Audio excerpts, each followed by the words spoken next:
Super daluto tayo mga kanani. Sino yung ganitong nanay na nagpapaluto pero hindi alam magluto? Yung mag-uuto siya na yan ang mga ingredient pero hindi naman pala yon ang ingredient dapat. So, inutusan ako ng nanay ko dito gumawa daw ako ng makaronya. So, dahil mabait ang nani niyo, sinunod ko siya.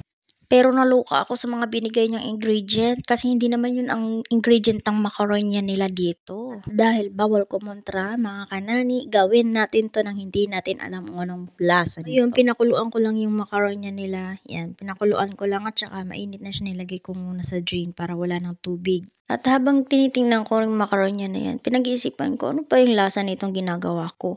Kasi parang hindi naman ganito yung paggawa ng makaronya nila dito. Kasi ang alam ko may ano yun, yung parang tomato paste ba sa atin. Pero sa kanya, wala. Ketchup ang linagay. Kaya ang resulta, parang iba yung lasa. So, ginisa ko muna yung manok para maluto naman siya.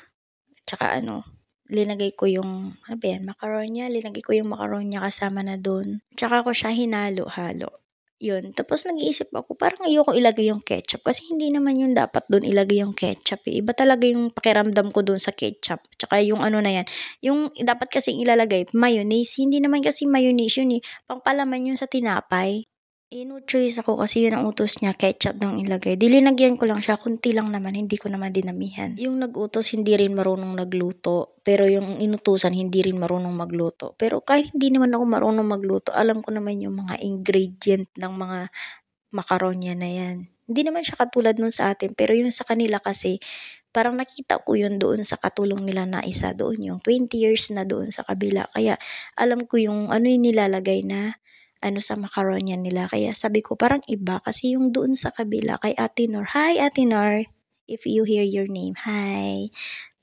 Ayun, parang siya, yung sabi ko hindi ganito yung makaronya kasi yung puti na yan, yan, yan yung palaman sa tinapay. Hindi yan dapat nilalagay dyan sa makaronya. Dapat ang nilalagay dyan, mayonnaise, kung ano man. Kasi nakita ko yung kay Ate Nor, hindi ganyan nilalagay niya. Alam ko mayonnaise yun eh. Tapos, hindi ketchup. Ano yun, yung tomato paste, yun ang nilalagay nila. Yun ang alam ko. Sa kanya kasi hindi. Tapos, linagyan ko siya ng kunting gatas para hindi, kasi nung tinikman ko siya, parang iba yung lasa. Naghahalo kasi yung ketchup nila maasim eh. Hindi katulad sa ketchup natin na medyo matamis. Sa kanila maasim yung ketchup. So, niligay ko na yung mga inuutos niya. Doon ko na, sabi ko, tikman ko kaya yun. Hinalo-halo ko muna para ma-absorb naman yung ibang lasa. Hinalo-halo ko muna. Tapos, maya-maya, tinikman ko siya. Parang, hindi talaga ako komportable. Yung nagluto kayo, pero hindi kayo nasaya sa linuto nyo kasi hindi masarap. Parang ganun yung pakiramdam ko. Kaya, hindi ako masaya sa ginagawa ko kasi hindi gano'n yung ingredient eh. Hindi ako talaga komportable, sinunod ko lang talaga yung amo ko para hindi ako pagalitan. Tapos ang ending, ikaw yung sisisihin kasi hindi masarap. Nakakaloka tong amo ko. Ano ba yan, madam? Kasi binigyan ko siya ng pagkain yan. Pinakita ko na yan sa kanya. Sabi ko, tapos na to. Sabi ko sa kanya. Tapos sabi niya sa akin, tumawag siya. Sabi niya, okay sige, bigyan mo ako kahit konti lang. Bigyan mo rin yung matanda sa baba kahit konti lang.